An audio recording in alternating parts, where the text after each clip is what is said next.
자, 죄의 행위와 활동, 힘을 통한 대적. 이분이 이제 그 장제를 구분해 놨는데 보니까 참 이걸 보면은 자, 우리 제일 앞에 그 차례 한번 볼까요? 차례 5페이지 나오나? 5페이지.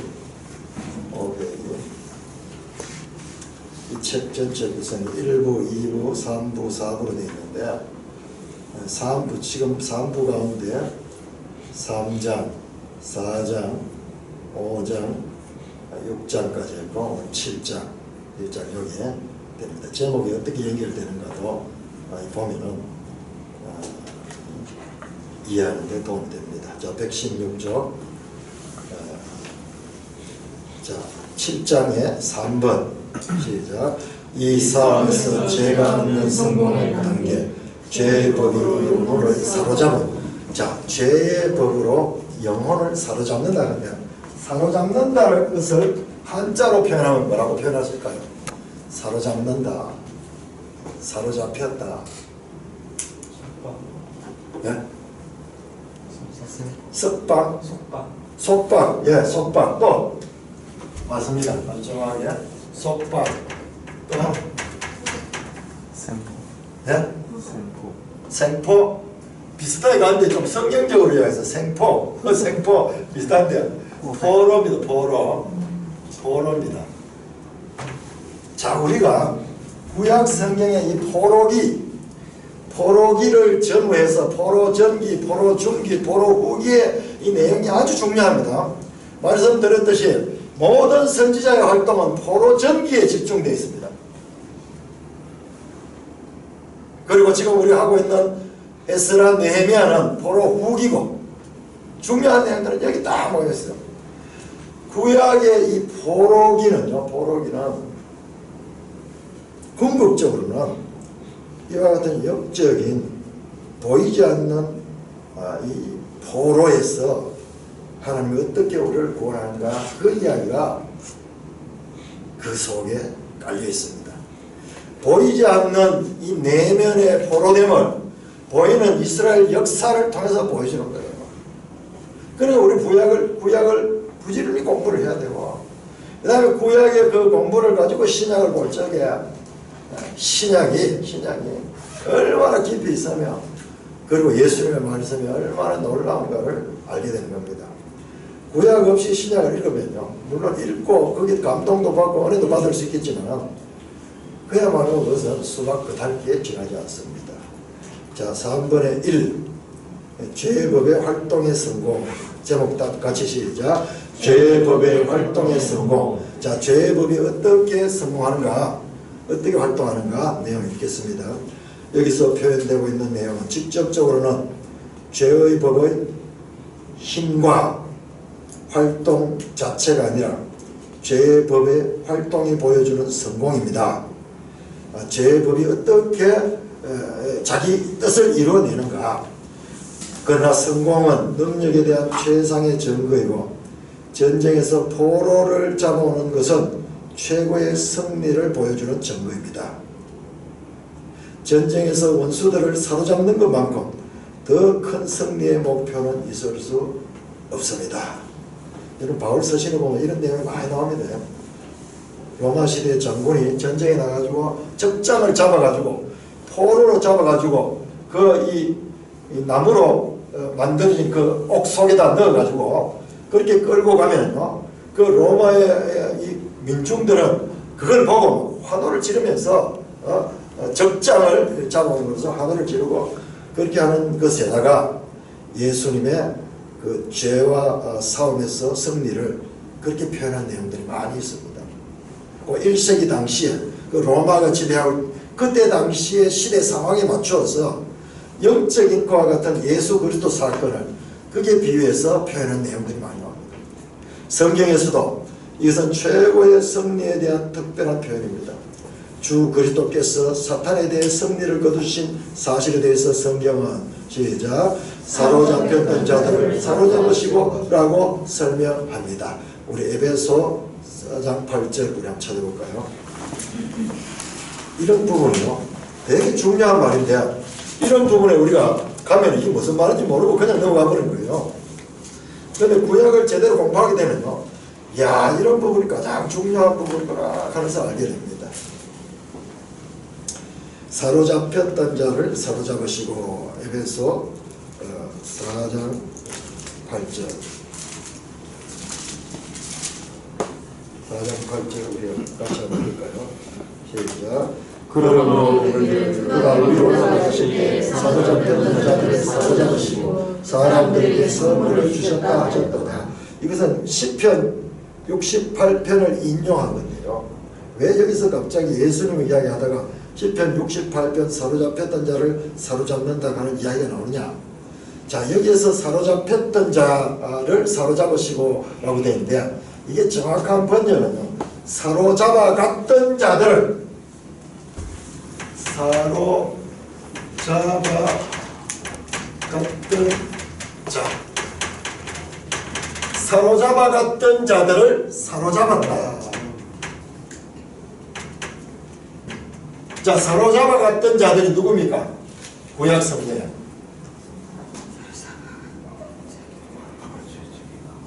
자, 나라가 어떤 나라가 이스라엘을 사로잡아갔습니까? 바벨론. 그렇죠? 바벨론. 자, 사로잡아갔던 나라 바벨론을 사로잡았다는 거예요. 바로 바벨론, 과거에는 이 바벨론이 이스라엘 백성을 사로잡아갔는데, 힘이 있어가지고 사로잡아갔는데, 그 바벨론을 사로잡았다. 예수님의 십자가의 사역은 그 바벨론을 사로잡았다는 그 뜻입니다. 그 설명이 나옵니다. 즉 117쪽 제일 위에, 즉 다른 자들을 정복하고 패배시킨 자를 정복하셨다는 뜻으로 그렇게 말해서 설명하잖아요. 제가 이 번역에는 이게 맞아요. 사로잡혔던 자들을 사로잡으시고, 사로잡혔던 자들은 이스라엘이잖아요. 이스라엘을 그러면 사로잡은 게 되는 거예요. 아니고 사로잡아갔던, 그때는 강력한 힘이 있어서 이스라엘을 사로잡아갔던 그 자들을 포로로 사로잡았다는 겁니다. 즉 다른 자들을 정복하고 패배시킨 자를 정복하셨다는 뜻으로 그리스도는 이 일을 시작 죽음을 통하여 죽음의 세력을 잡은 자 곧 마귀를 멸하실 때 행하셨습니다. 예수님의 십자가의 죽음은요, 죽음은 뭐냐? 이 죽음으로써 마귀를 멸하신 거예요. 마귀를 패배시키는 겁니다. 그래서 십자가의 승리라고, 십자가의 승리. 사람이 볼 때는 십자가는 예수님이 패배한 자이지만, 그러나 영적으로 보면요, 예수님은 그 십자가에서 사망의 권세를 가지고 온 세상을 지배하는 이 마귀를 패하게 하는 겁니다. 어떻게? 죽으셨다가, 죽을 때까지는 마귀가 이긴 줄 알았어요. 왜냐? 마귀는 죽음의 세력을 가지고 있거든요. 그래서 마귀의 세력에 예수님이 패배한 것 같아요. 그러나 부활하셨습니다. 죽음을 죽이고 승리하신 거예요. 이 부활 생명이 죽음을 이긴 것이 예수님의 부활 사건입니다. 그래서 그 마귀는 그 사건을 통하여 이제 멸하여진 겁니다. 그런데 이것도 멸하여져서 끝나는 게 아니라 멸하기 시작하는 겁니다. 이게 이제 시작된 종말로. 자, 십자가의 승리는 구원의 출발이 되고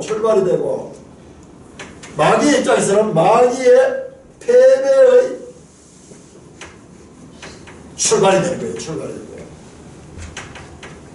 구원받는 자들이 있어가지고 이제 그 구원의 시작이 예수 그리스도의 이 십자가 사건을 통해서 시작이 되는 거고, 마귀로 봤을 때는 그 마귀가 이제 패배하기 시작하는 겁니다.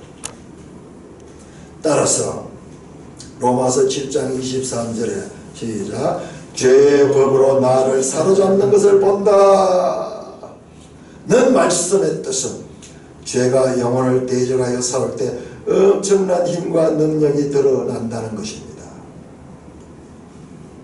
죄는 사로잡기 위해 싸우는데 만약 큰 힘을 갖고 있지 않았더라면 특히 영혼의 저항에 대하여 그렇게 할 수 없을 것이라는 의미가 이 표현 속에는 포함되어 있습니다.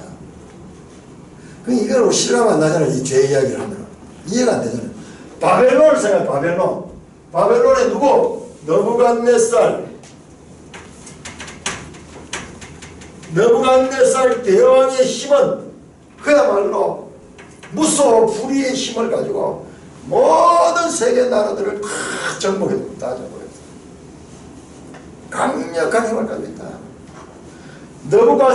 느부갓네살의 그 바벨론 제국의 그 모습이 우리 내면 속에 보이지 않는 죄의 세력을 보여주는 그림이라는 것입니다.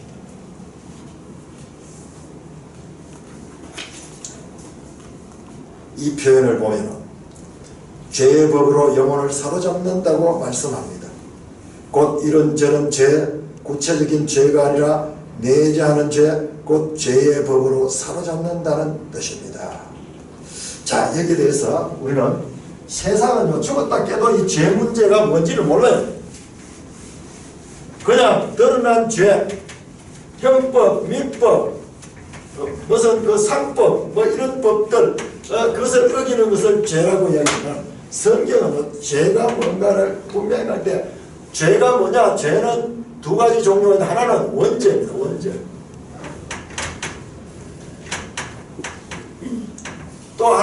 또 다른 하나의 죄는 있는데 이것은 뭐냐면 본죄. 이 무슨 말이냐? 세상은 구분할 수 없어요. 자, 이 원죄는 죄의 원인이 되고 이 본죄는 우리가 보통 죄라고 이야기하는 이거는 복수입니다. 죄들은 현상입니다. 현상. 내재하는 죄는 바로 이 원죄입니다. 원죄. 우리 속에 내재하는 죄는 이게 저 아담으로부터 계속 이어져 나가는 원죄입니다. 그러니까 우리가 죄인이기 때문에 죄를 짓는 것입니다. 죄를 짓는 것이 우리가 죄인임을 드러내는 것이에요. 자, 그래서 이런저런 죄, 구체적인 죄는 본죄예요. 드러나는 나타난 죄고, 내재하는 죄, 곧 죄의 법으로 사로잡는다는 뜻은 이건 원죄를 가리킵니다. 신자들 속에서 죄가 기승을 부리고 죄의 욕심으로 유혹하여 죄를 섬기도록 하며 죄가 신자들을 지배하여 포로와 종이 되도록 획책할 때 하나님은 신자들에게 은혜를 공급해 주심으로써 그들이 이런저런 구체적인 죄를 범하는 희생양이 되지 않도록 역사하십니다.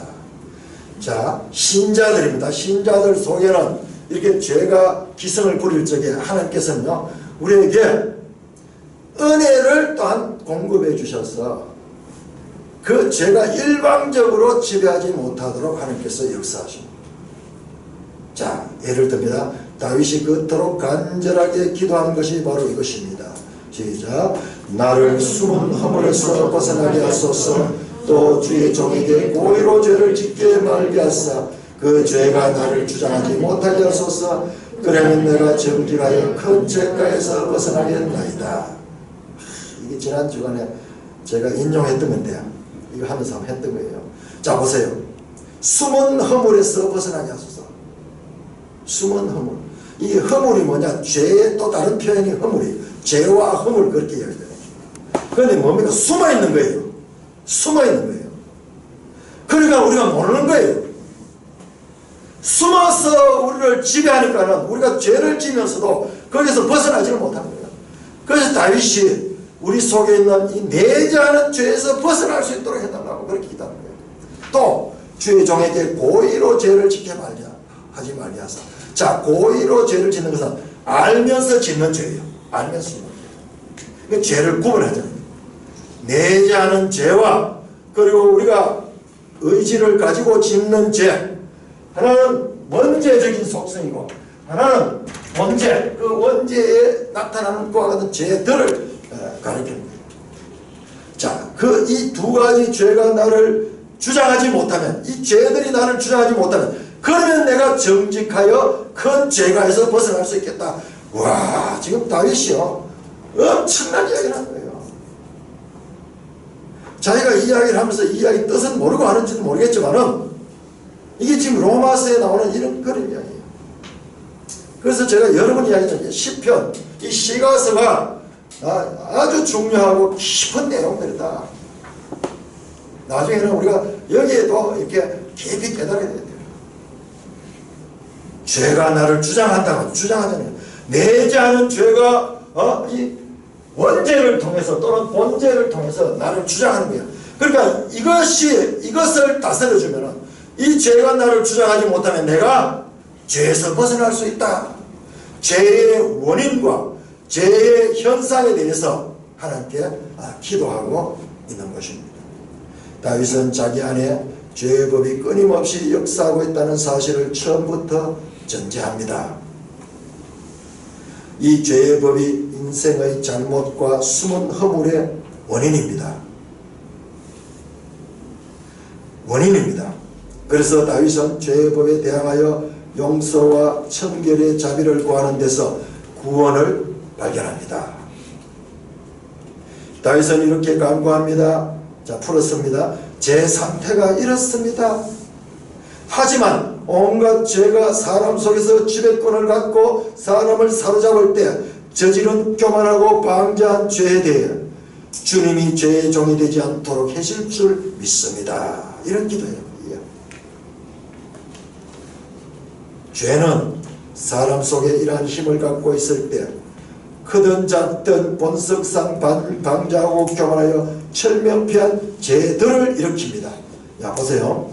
죄는 단수로 되어 있습니다. 철면피한 죄들은 복수입니다. 우리가 죄를 짓는 것은 이와 같은 원인적인 내재하는 죄가 있기 때문에 우리가 드러나는 죄를 짓는 것입니다. 왜냐하면 이 죄들은 그 죄들 자체의 본성 속에서가 아니라 118쪽입니다. 그 안에 들어있는 하나님에 대한 교만과 방자함과 경멸을 담고 있는 지배적이고 경향적인 죄의 성향에서 비롯된 것이기 때문입니다. 여기는 단수로 되어 있고 죄들은 복수로 되어 있습니다. 야베스도 동일한 목적으로 기도합니다. 같이 시작. 주께서 내게 복을 주시려거든 나의 지역을 넓히시고 주의 손으로 나를 도우사 나로 환난에서 벗어나 내게 근심이 없게 하옵소서. 경건한 사람은 죄의 힘 때문에 근심하거나 슬퍼하지 않도록 자신의 죄에 대해 기도를 자주 드리는 법입니다. 저는 때때로 신자에게 이런 경우가 임하는 것을 봅니다. 신자는 한동안 어떤 특정한 죄로 인해 죄에게 사로잡혀 갈 수가 있습니다. 자, 신자의 경우입니다. 신자도 죄에 사로잡힐 수 있습니다. 구원파는 잘못됐습니다. 그때 신자는 죄의 힘이 크게 기성을 부르는 상태에 있게 됩니다. 다윗이 오랫동안 죄를 회개하지 않고 방치했을 때가 바로 그랬습니다.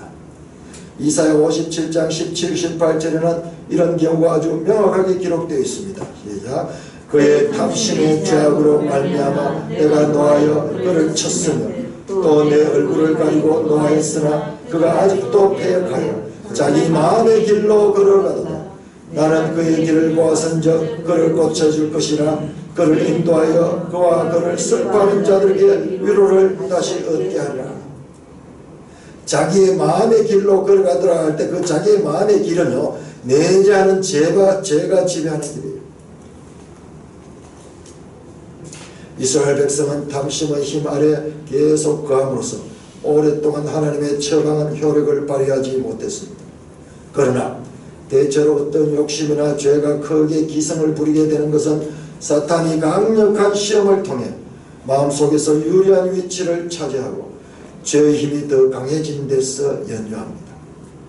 사탄은 죄의 독을 넣고 죄의 불을 지름으로써 영혼을 곤혹스럽게 합니다. 그래서 바울은 마치 죄가 신자들의 거룩함을 떨어뜨리는 원흉인 것처럼 말하면서 시작. 그들로 깨어 마귀의 올무에서 벗어나 하나님께 사로잡힌 바 되어 그 뜻을 따르게 하실까 함이라. 이야, 여기 기가 막히다. 자, 마귀의 올무가 뭡니까? 사로잡히는 거죠. 올무도. 아까 속박됐더래. 속박. 신당 현지가 모처럼 히트가 쳤습니다. 속박됐다. 사로잡혔대. 올무. 그러니까 올무에 갇히잖아요. 올무.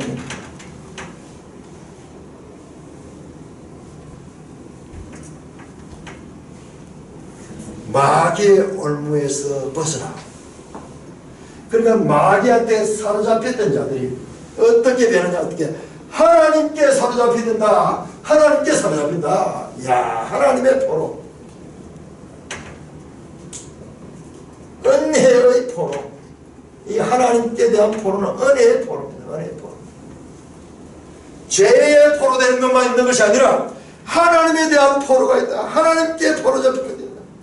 하나님께 포로가 되면은 죄의 포로에서 이겨날 수 있습니다. 벗어날 수 있습니다.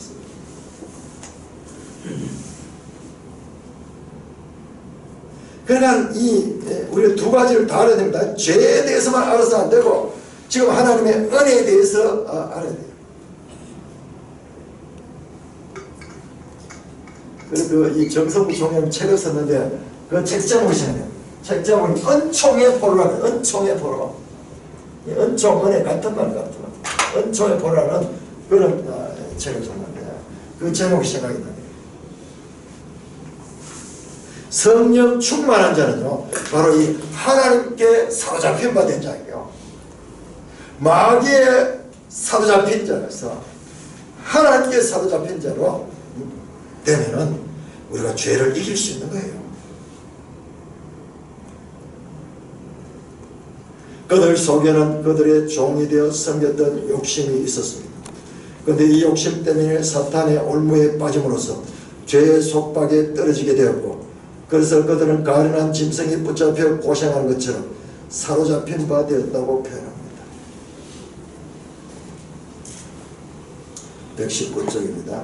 그런데 여기서 우리는 잠시 특정한 죄의 지배적인 힘이 특정한 죄 자체에서 온 것인지 아니면 죄에 작용하는 시험의 영향에서 온 것인지 의문을 가질 수 있습니다. 이 질문에 대해 가능한 답변은 현재로서는 두 가지입니다. 첫째, 첫 번째 대답은 혼란시키고 사로잡는 죄가 죄의 본성, 체질 또는 조건 속에서 특별한 발판을 마련하거나 유리한 위치를 차지할 때 영혼에 대한 죄의 우세함의 많은 부분을 확실히 사탄에 주는 것이라는 점입니다. 어떤 정욕이 다른 정욕들보다 더 크게 기성을 부리고 더 강한 힘을 갖고 있다면 그것은 세상 속에서 그 사람이 갖고 있는 본성의 구조나 상태나 조건 속에서 정욕이 유리한 위치를 차지하고 있을 때 옵니다. 왜냐하면 죄의 법은 모든 악에 대해 동등한 성향을 제공하고 모든 정욕에 동일한 활력을 제공하기 때문입니다. 그러므로 사로잡아가는 죄가 죄인의 본성 속에 특별히 자리 잡고 있거나 세상에 사는 죄인의 상태에 따라 죄가 유리한 위치를 차지하고 있는 것이 아니라면 죄에 사로잡는 힘은 특히 사탄이 주는 것입니다. 사탄은 죄의 뿌리에까지 영향을 미치고 죄의 독성과 힘을 제공했습니다. 사탄과 죄는 이게 불가분리적인 거잖아요. 창세기 3장에 뱀이 들어가지고 죄가 들었잖아요. 그럼 계시록을 보면요, 사탄을 없애야 돼요. 그러면 죄는 없어집니다. 그렇습니다. 때때로 영혼에게 마음의 부패한 정욕처럼 보이는 것은 단지 사탄이 헛된 상상을 갖도록 미혹함으로써 영혼을 속이기 때문입니다. 사탄이 우리에게 헛된 상상을 갖고 자꾸 그렇게 해서 죄로 이끌어가는 거예요. 우리 영혼을 속이는 거예요. 속이는 거예요. 그래 우리 이제 속지 말아야 되는 거예요. 우리가 얼마나 많이 속고 살고 있는지 몰라요. 악을 선이라고 생각하고 어두움을 빛이라고 생각하고 그러면서 열심을 내야 했는데 알고 보니까는 속았는 거예요. 속았는 거예요. 따라서 만일 어떤 사람이 자신의 본성 속에 자리 잡고 있지 않는 어떤 정욕으로부터 끈질기게 유혹을 받고 있다면 그것은 마귀가 가까이 다가와 있다는 증거이므로 교황주의자들처럼 십자가를 걷고 마귀가 물러가라 말하든지 아니면 믿음으로 그리스도의 십자가로 달려가든지 해야 될 것입니다. 이 교황주의자는 그 당시에 이제 로마 가톨릭을 얘기하는데, 로마 가톨릭은 늘 십자가를 들고 있는, 늘 십자가를 들고 있는. 그래서 가톨릭이 보면 십자가를 진짜 이 나무 십자가 들고 귀신 쫓아내고 막 이런 그림들도 많이 나옵니다. 그 사람도 항상 십자가잖아요. 항상 십자가. 여기도 십자가, 바깥도 십자가, 우리 교회 십자가 없잖아요. 그런데 이 교회 가운데 십자가를 거의 대부분 걸지만 우리 합동층에는 이 예배당 안에 십자가 안 겁니다. 원칙상. 이 형상 자체를요, 십자가 자체를 우상처럼 사용하는 거예요.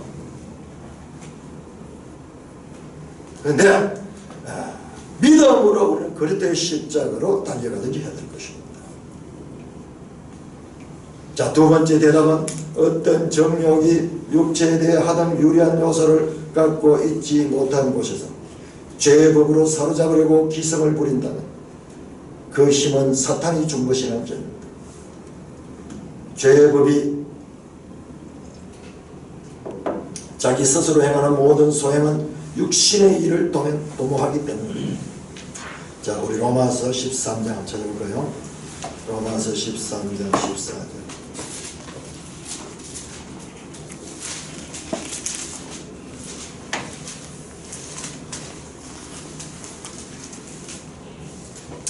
자, 이 로마서는 바울 서신이죠. 이게 전부 교회 시대 주는 거죠. 교회 시대 주는 내용들은 전부 이런 내용이에요. 시작. 오직 주 예수를 그리스도로 믿고 정욕을 위하여 육신의 일을 도모하지 마라. 오직 예수 그리스도를 옷 입고 예수 그리스도 안에 사로잡히고 정욕을 위하여 육신의 일, 이게 전부 죄의 법이에요. 그 일을 하지 말라. 그리고 죄의 법은 육신이 바라는 120조입니다. 육신이 바라는 유익과 즐거움을 어느 정도 제공해야 합니다. 그런데 만일 기성을 부르는 죄 자체가 스스로 힘을 쓰는 것이 아니라면 그것은 죄를 일으킨 마음의 정욕이 아니라 상념에 의해 사탄으로부터 온 것입니다. 죄를 지면요, 약간의 즐거움인가 이런 게 있습니다. 자, 제목 2 시작. 영혼을 사로잡는 것은 특정한 죄 자체가 아니라 죄의 법이다. 이 말입니다. 범죄가 우리를 사로잡는 것이 아니라 죄의 법인 원죄가 우리를 사로잡고 있다. 우리는 이걸 모르니까 이것만 가지고 이건 대정욕법이라 드러난 현상이고, 감기가 걸린 사람이 기침이 나고 열이 나는 그것은 감기의 정상이지 기침과 열이 이 병의 원인이 아니라는 거예요. 우리는 그 원인을 모르기 때문에 죄의 법이 원죄가 본죄를 낳는다. 따라서 제가 여기서 말하고 싶은 것은 바울은 이런저런 특정한 죄가 아니라 죄의 법으로 우리를 사로잡는 문제를 다루고 있다는 말입니다. 이 같은 이야기예요. 이 원죄를 다루고 있는 거지 이거 본죄를 다루고 있는 것이 아니다. 즉 우리는 어쩔 수 없이 원하든 원하지 않든 죄의 현실에 직면하고 죄의 짐을 짊어져야 한다는 것입니다. 때때로 영혼은 은혜로 말미암아 이 골치 아픈 동거인에게 완전히 벗어날 수 있다고 생각하거나, 자, 이 골치 아픈 동거인 우리 앞에서 봤잖아요. 아니 몰랐는데 알고 보니까 죄의 법이 우리 속에 내재하고 있어. 미리 자리 잡고 딱 있어. 너무나 이 위험한 동거인이 우리 속에는 있는 거예요. 그래서 인간에 대한 이해를 우리는 세상 사람들과 완전히 다르게 할 수 있는 거예요. 누구도 우리가 믿을 수 없는 거예요. 그 사람은. 왜? 그 사람은 아주 골치 아픈 동거인이 있는 사람이에요. 언제 급변할 수가 있는 거예요. 그래서 이 골치 아픈 동거인, 즉 내재하는 죄에서 완전히 벗어날 수 있다고 생각하거나 그렇게 되기를 바랍니다. 하나님의 달콤한 복을 누리면, 은혜를 충분히 공급받으면, 자, 언제 우리가 하나님의 달콤한 복을 누리고 은혜를 충분히 공급받으면, 방황에서 돌아가 회복되면, 심각한 고난을 겪어내면, 어느 정도 마음을 겸손하게 낮추면 불쌍하게도 영혼은 죄에서 완전히 해방되었다고 생각하기 시작합니다. 그러나 그렇지 않은 거예요. 그러나 잠깐 후면 상황이 전혀 그렇지 않음을 깨닫게 됩니다. 죄는 다시 활동을 시작하고 죄의 구습이 다시 힘을 발휘합니다. 영혼은 원하든 원하지 않든 자신이 죄의 멍에를 메고 있어야 함을 깨닫습니다. 이로 인해 영혼은 탄식하고 구원을 애타게 부르짖습니다. 오라 나는 공고한 자로다. 그와 같은 탄식이 여기서 나오는 거예요. 자, 우리 지금요 이 느헤미야서를 보면요, 느헤미야서 내용이 참 이걸 본다. 사사기를 보면요, 그리고 구약성경은 1차적으로는 그 이스라엘의 역사지만요, 궁극적으로는 이와 같은 우리의 내면 세계를 보여주는 거예요. 사사기를 보면 사사기 내용이 전부 뭐냐 하면 이스라엘 백성들이 죄를 짓습니다. 그러게 되면은 하나님께서는 그 징계를 통해서 고난을 줍니다. 그래서 이방 나라들을 들어가지고 이스라엘을 공격시킵니다. 그러면 이스라엘은 그 고난을 받아가지고 탄식합니다. 부르짖습니다. 고통 속에서 하나님께 부르짖습니다. 그러면 이 탄식 소리를 듣고 하나님께서 구원을 베풀어 줍니다. 사사들을 보내가지고 기도원 같은 사사, 여러 사사들 나오죠. 그 사사들이 등장해가지고 그 문제를 해결합니다. 자, 그러면 평화가 옵니다. 일시적. 그러나 이 평화 때 다시 범죄합니다. 이 사이클, 죄의 사이클이 계속 반복되는 것이 사사기예요. 사사기에 나오는 많은 사사들은 전부 이 하나님이 보낸 이와 같은 구원의 역할을 합니다. 계속 보면 지금 느헤미야서도 마찬가지. 느헤미야 끝이요. 느헤미야 끝이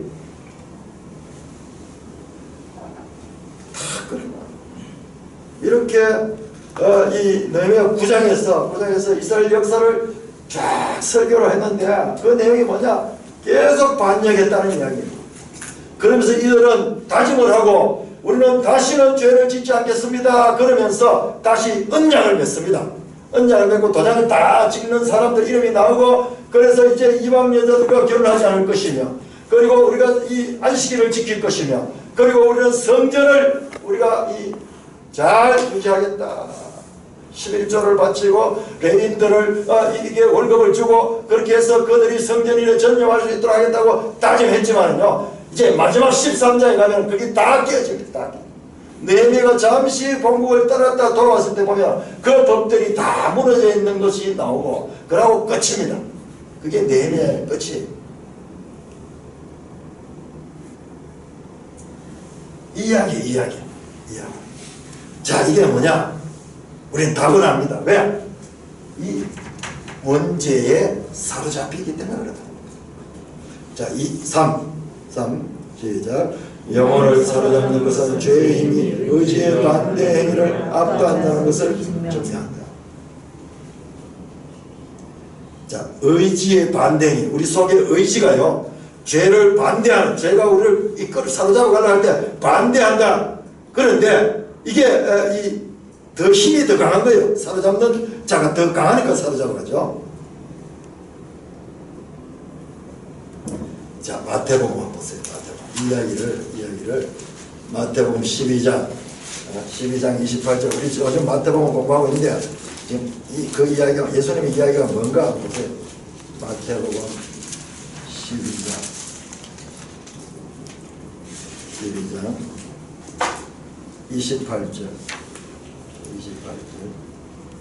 28절에서 30절까지 제가 읽어볼게요.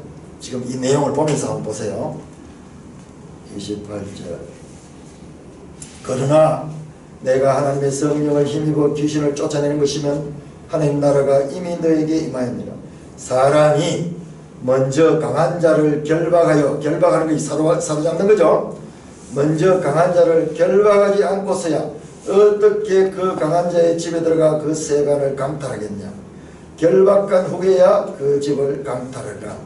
나와 함께 하지 아니하는 자는 나를 반대하는 자요 나와 함께 모으지 않은 자는 해치는 자라. 지금 이 말씀이에요. 이게 그냥 보면요, 그야말로 난해 구절, 무슨 말인지 알 수 없는 말인데 이게 구약성경 전체 내용을 푸는 내용이에요. 이게 그 강한 자를 사로잡아 가지고 그가 가지고 갔던 모든 것을 다시 빼앗아 오는 거예요. 죄의 마귀의 집에 대해서 죄의 종이 되었던 자들을 거기에서 그 포로된 것에서 구원해내는 것이 바로 예수님의 사역인 거예요. 예수님. 그래서 예수님은 더 강한 자예요. 더 강한 자.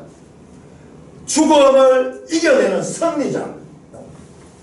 그래서 죽음으로부터 이겨내고 죄로부터, 죄의 권세로부터 이겨내고 마침내는 마귀를 멸하기 시작해서 예수님의 재림의 때는 마귀가 멸망당합니다. 불못에 사로잡혀 빠져버릴 거예요.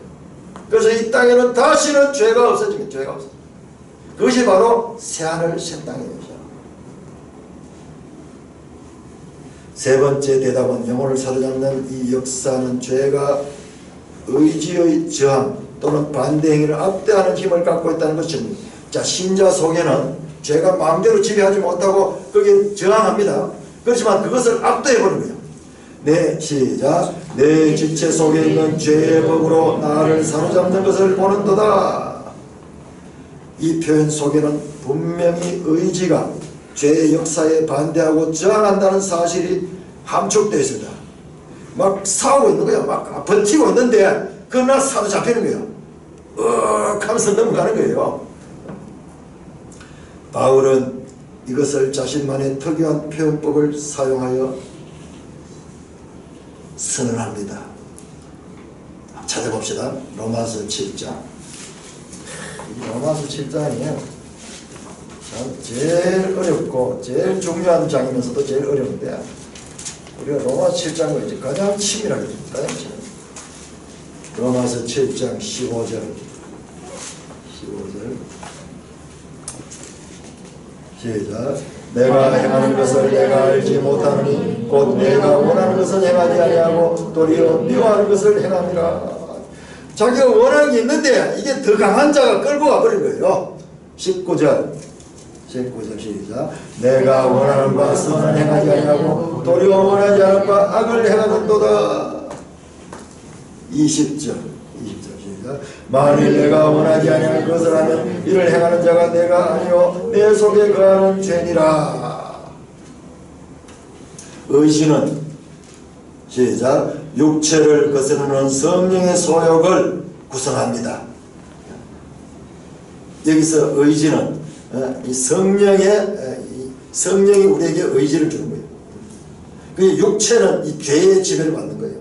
그러니까 성령과 이 죄의 법은 서로 힘겨루기를 하는데요. 즉 죄를 물리치고 정복하기 위해 은혜가 서합니다. 자, 은혜라는 용어는 전부 다 하나님과 연관된다고 그랬죠.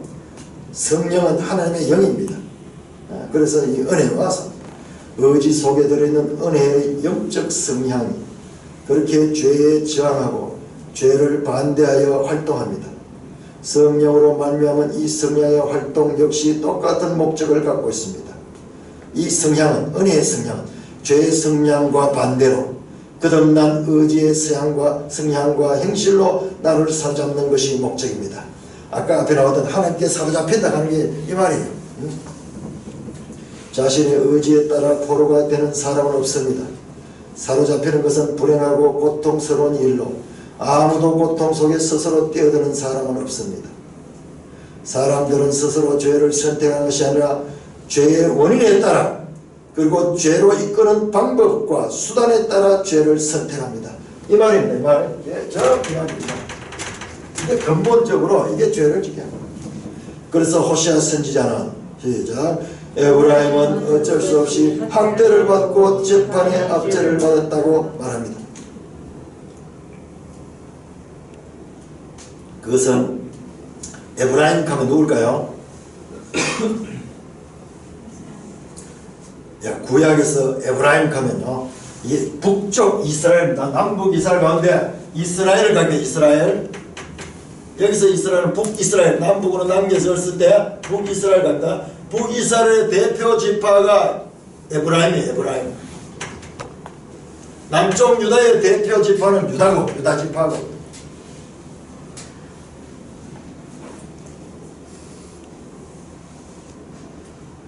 그 북이스라엘은 이 범죄하는 더 빨랐어요. 더 빨랐어요.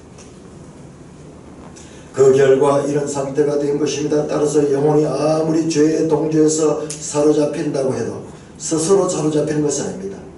의지는 철저히 사로잡힌 것을 반대합니다. 따라서 우리는 여기서 다음과 같은 네 가지 결론을 끌어낼 수 있습니다. 이야, 우리의 이 마음속을 막 파고 들어갈 거예요. 이 마음의 밀림을 지금 해치고 들어갑니다. 시작. 제목 시작. 죄의 힘은 막강하다. 자, 이래서 드러나는 것이 죄의 힘이 막강하다는 것이 드러납니다. 첫 번째 결론, 죄의 힘은 막강하다는 것입니다. 이것은 우리가 쉽게 증명할 수 있는 사실입니다. 죄에서 벗어나기 위해 몸부림치는 의지의 저항에도 불구하고 영혼은 죄의 법에 사로잡힐 수밖에 없는데, 이것은 죄의 막강한 힘을 잘 보여줍니다. 의지가 죄에 대해 반대하지 않거나 죄를 대적하는 데 약하거나 게으르거나 나태하면 죄의 사로잡는 힘이 크다는 것을 증명하지 못할 것입니다. 그러나 의지가 부지런히 활력적으로 깨어서 그리고 지속적으로 죄의 힘에 저항하는데도 불구하고 영혼이 사로잡히고 만다면 그것은 죄의 현황을 충분히 증명해 줄 것입니다. 이만큼 죄가 강하다는 것입니다. 강하다는 것.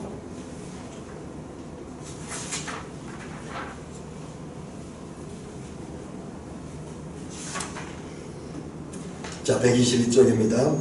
B 시작. 죄의 사로잡는 활동은 죄의 여러 개별적인 성질을 다양하게 암시합니다. 이 말입니다. 죄의 원죄는 다양한 본죄가 활동해서 우리를 지배하는 그 같은 성리를 만든다는 그런 말입니다. 다양하게 암시한다는 말입니다. 두 번째 결론은 이 사로잡음은 죄의 여러 개별적인 성리를 다양하게 암시한다는 것입니다.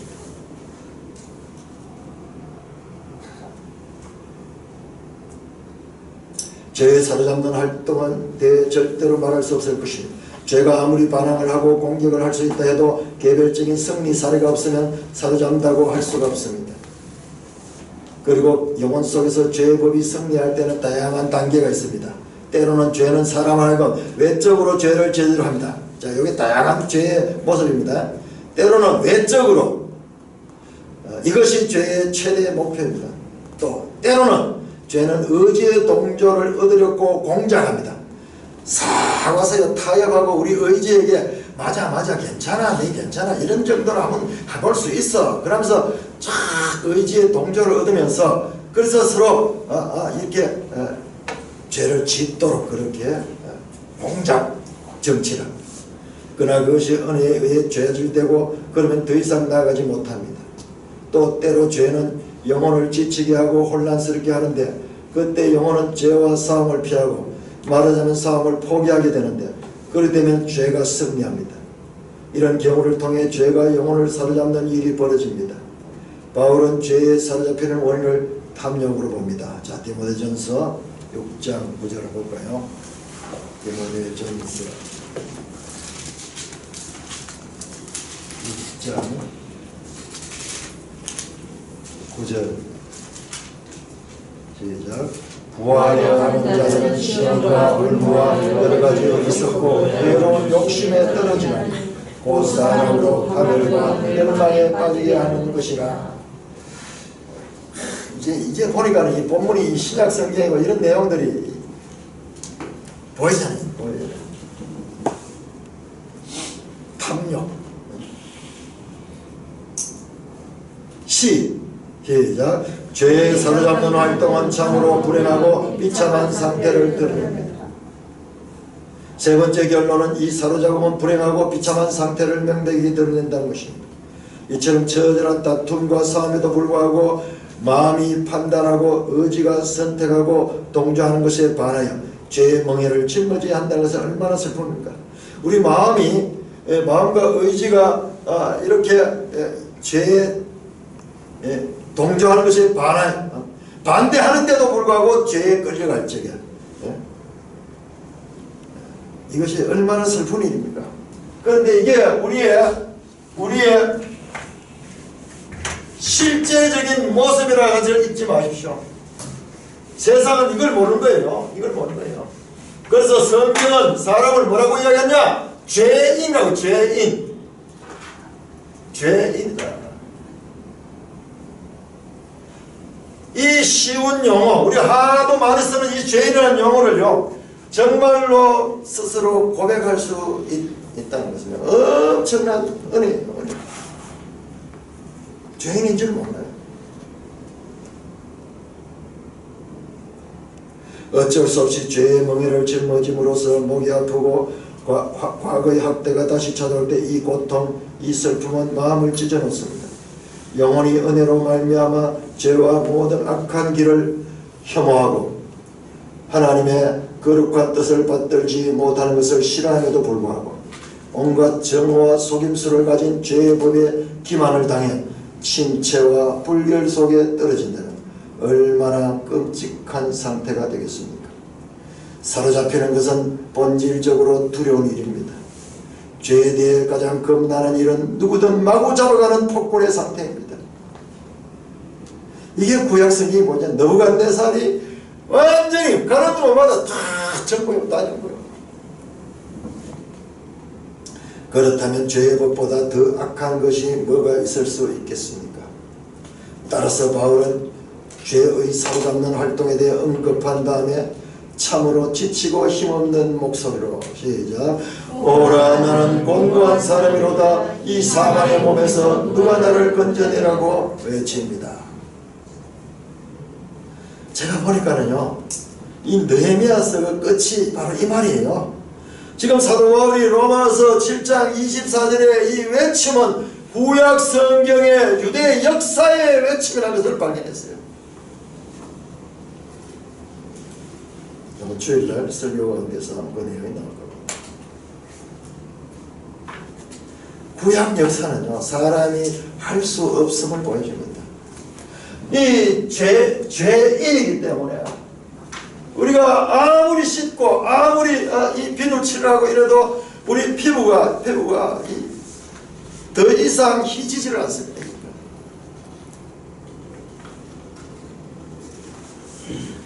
이것을 분명히 아는 것이 그렇게 중요한데, 이것을 우리가 아는 것 같지만 말로는 고백하지만요, 마음속 깊이에서는 우리가 많이 잊고 있습니다. 만약 우리가 이와 같은 우리의 현실적인 모습을 제대로만 안다 그러면은 우리는 교만할 수 없고 겸손할 수밖에 없고 남을 판단하거나 정죄할 수 없습니다. 항상 그 남을 보고 내 자신을 보는 거예요. 내 자신을 보는 거예요. 지난번에 우리 교회에서 그 나왔던 존 녹스가 그를 죽이고자 하는 저 영국의 왕실과 귀족들과 그 군대를 보고 그들을 저주한 것이 아니라 자기 자신의 그와 같은 죄성이 있음을 보고 오히려 그들을 위하여 기도하는 모습으로 가게 되는 거죠. 자, 오늘 여기까지 보도록 하고, 혹시 오늘 말씀 가운데서 또는 말씀하실 것 있으면 한 10분 정도 하도록. 예? 그래야 되는데 지금 시간이 지금 다음에 합시다. 천천히 갑시다. 사실 한 장을 넘어가야 되는데 지금 그래가지고 안 보다. 우리가 이 죄에 사로잡혀가 있다 하는 것을 참 모르고 살았는 건 참 어떻게 보면 죄라 하는 건 죄인 줄 알면서도 죄가 뭔지 모르고 살아요. 그렇죠. 죄는 죄라 하는 건 나쁘다 하는 건 아는데, 그렇죠. 나쁜 건 아는데 죄를 짓고 살면서도 의식을 못하고 사는 거예요. 맞습니다. 죄를 지어도 거의 의식 없이 사는 거예요. 이거밖에 모르는 거예요. 이거밖에. 세상은 이상 알지 못해요. 그래서 판검사도 있고 있어가지고 죄를 선고하고 이러지만 전부 이 문제예요. 그러나 우리는 지금 뭐냐? 이게 있다. 마음속에 있는 문제를 모르고 사는 거죠. 예. 죄를 모르고 살아. 그러니까 죄를 또 짓고 또 금방 잊어보고 또 짓고 또 잊어보고 또 짓고 이런 게 그러니까 자기 속에 근본적인 원죄를 잊어보고 살기 때문에 또 짓고 또 짓고 하는 이 죄. 네, 맞습니다.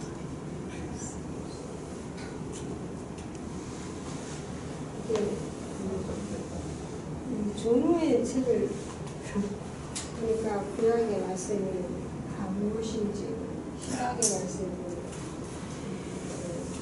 마태복음에 사로잡히는 그런 모든 게 이 존 오웬 책을 이렇게 듣고 해석이 되니까는 그런 게 전부 다 이렇게 다 어우러져서 생각이 되네요. 할렐루야.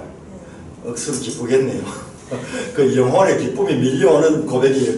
저는 지금까지 공부했던 게 막 산만하게 했던 게 이게 막 깨어지면서 그런데 자 보세요. 구약 성경, 신약 성경 전체는 이 구속사는요. 구원 계시의 발전성을 가진 발전성.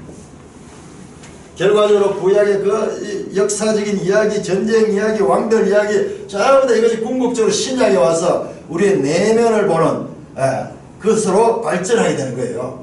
뿐만 아니라 존 오웬을 통해서 그런 말이 뭐냐면 교회 시대는요 이 구원 계시 하나님의 말씀을 해석의 발전성이 있어요. 발전성. 이 부분에서는 진행 중이에요. 진행 중.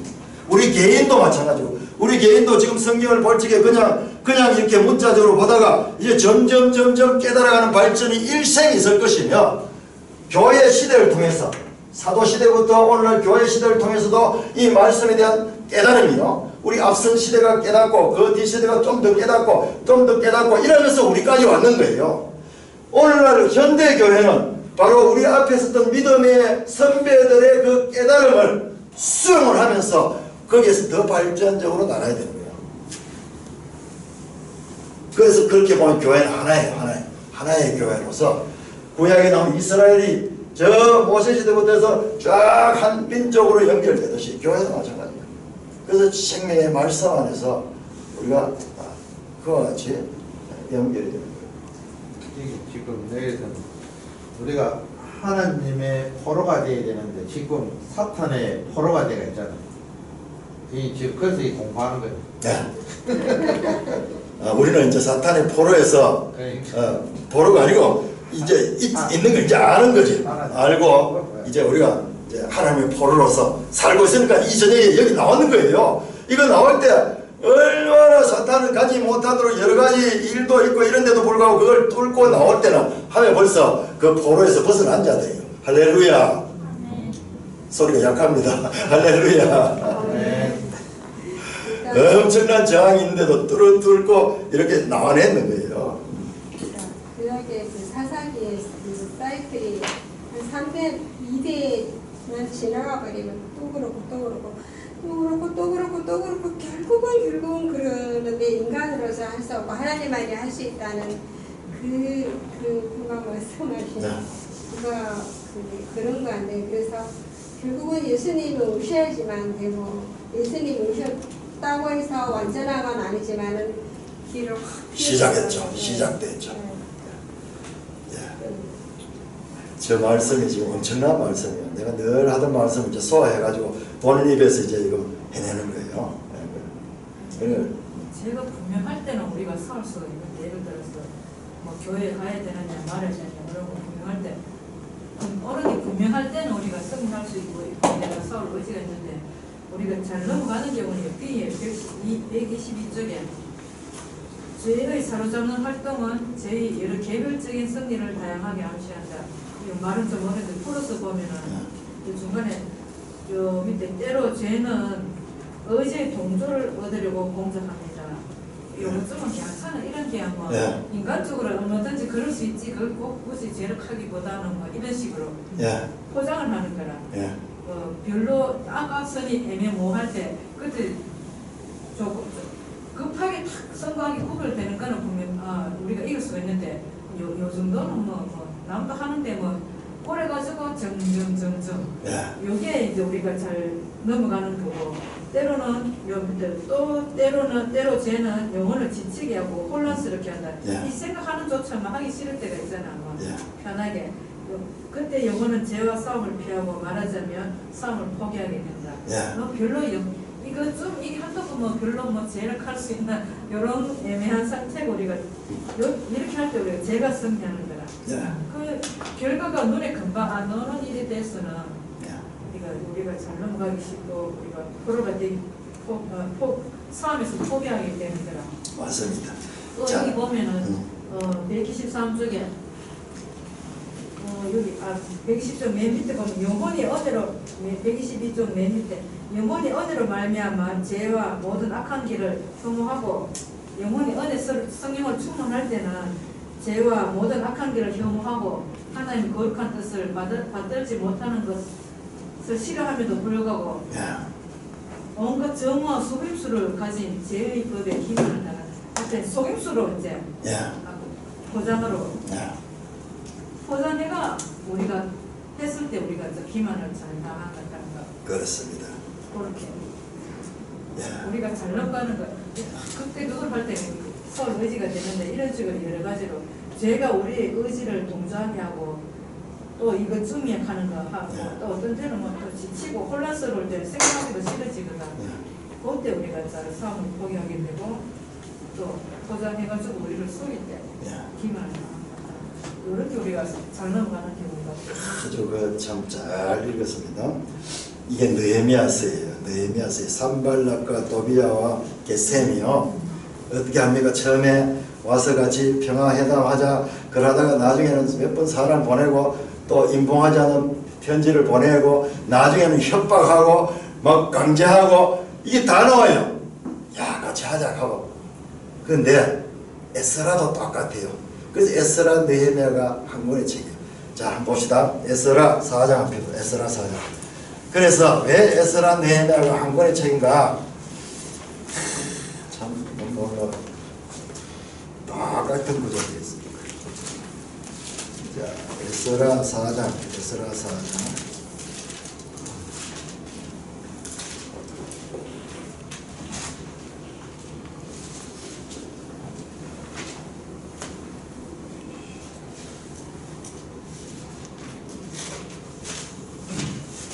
자, 단어조차도 똑같이 나오네요. 에스라 4장 1절, 4장 1절 시작. 사로잡혔던 자들의 자손이 이스라엘의 하나님 여호와의 성전을 건축한 다음에 유다와 베냐민의 대적이 듣고 이 대적들이 등장해요. 대적들이 등장해가지고 온갖 계획을 닦고 속임수와 온갖 방법을 다 통해가지고 이들을 일을 하지 못하도록 만드는 내용이 나와요. 우리 여기 느헤미야에도 딱 그 산발락이 나오듯이 그러면서 그 보면은 회유하기도 하고 때로는 속이기도 하고 느헤미야에서도 보니까 어느 선지자 하나 거짓 선지자가 일부러 출근도 안 하고 있길래 찾아가 보니까는 막 속이고 있는 게 나중에 보면 속임을 당할 거예요. 그것을 분별해내잖아 느헤미야가. 그랬듯이 이 죄는 속임수를 가지고 그래서 사탄이 거짓의 악이다. 거짓의 악이다. 이거 엄청난 얘기입니다. 이게 영적인 보이지 않는 이 영의 세계의 이 내용들이 지금 나옵니다. 이 속임, 거짓, 기만. 그래서 온갖 방법으로 때로는 절을 하면서 나와가지고 인사를 하면서 잘해봅시다 이런 식으로 또 때로는 안 되면 막 혼란스럽게 해가지고 어떨 때는 강압적으로 힘을 가지고 온갖 수단 방법을 다 가리지 않고 사로잡으려고 하는 그와 같은 것들을 우리는 이제 이런 공부를 통해서 우리 속에서 일어나는 이와 같은 것들을 읽을 수가 있는 거예요. 읽을 수 있습니다. 왜 반대하고 왜 그러는 건 별로 안 나왔어요. 그냥 그 심중에 그렇게 반대하고 싶은 악의 세력들이 자꾸 그걸 하는가 봐요. 그렇죠. 그왜 그랬단 말이 없더라고요. 왜? 예. 그냥 그런가 봐요. 맞습니다. 거예요. 맞아요. 출발하자마자 여기도 대적감이 나오거든요. 이거는요. 그냥 싫은가 봐요. 예. 그냥. 존재하고 있는 거고 그냥 존재. 마수가 같다. 그 배경에 보면은 마귀의 세력. 원죄를 가지고 있는 사람의 그 특성이 그런가 보네요. 마술이 속임수잖아. 예, 마술. 사탄은 마술과 같다. 예, 속임수입니다. 속임수. 기만. 예, 실체를 이렇게 알아가고 있으니까 삶에도 예.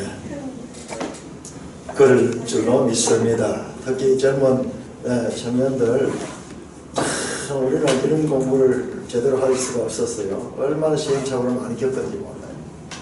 하나님께서 축복을 주셨어요. 그래서 홍영재에 관한 제가 뭐 따로 있어 몰랐는데 홍영재에 관한 소문이 지금 너무 좋은 소문들이 들려가지고 성경을 막 깨닫기 시작한다고 그래요. 깨닫기 시작하고 그런데요. 요즘 술 잡수는지 모르겠지만 그거 가지고 그건 현상이에요. 현상. 이거 가지고 싸우지 말고 기도하세요. 기도. 성령께서 그 마음을 사로잡으면 이건 끊어집니다. 이걸 아무리 끊으려 해도 이게 안 되면 안 돼. 그래서 그렇게 하고 지금 이렇게 교회 이제 출석하는 것도 엄청난 변화예요. 기적 중에 기적이 계속 일어나거든요. 처음이 어렵지요.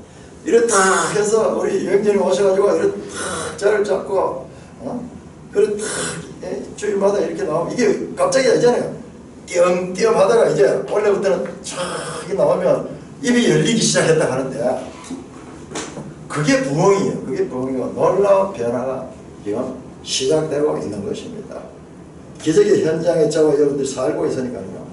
기도하고 이제 현상이 뭐고 부부관계도 싸울 적에 말로 막 싸우다 보면 쟤끼리 막 충돌하는데 그러지 말고 한 발짝 딱 물러나서 딱 보면은 속지 않아. 그 내용들 뒤에 다 나옵니다. 자, 찬송가 455장 하나님 아버지 은혜를 감사합니다. 전후회를 통하여 참 이렇게 우리에게 보이지 않는 죄를 보여주시고 가르쳐 주시는 주님을 찬송합니다. 우리들이 잘 배워서 우리의 삶이 복되게 하고 뿐만 아니라 무지한 가운데 속임을 당하여 살아가면서 참으로 비참한 삶을 사는 자들에게 참으로 하나님의 진리의 말씀으로 속박에서 사로잡힌 데서 해방시켜주는 그와 같은 역할을 감당하는 저희들 되게 하여 주옵소서. 예수님 이름으로 감사하며 기도드리옵나이다. 아멘.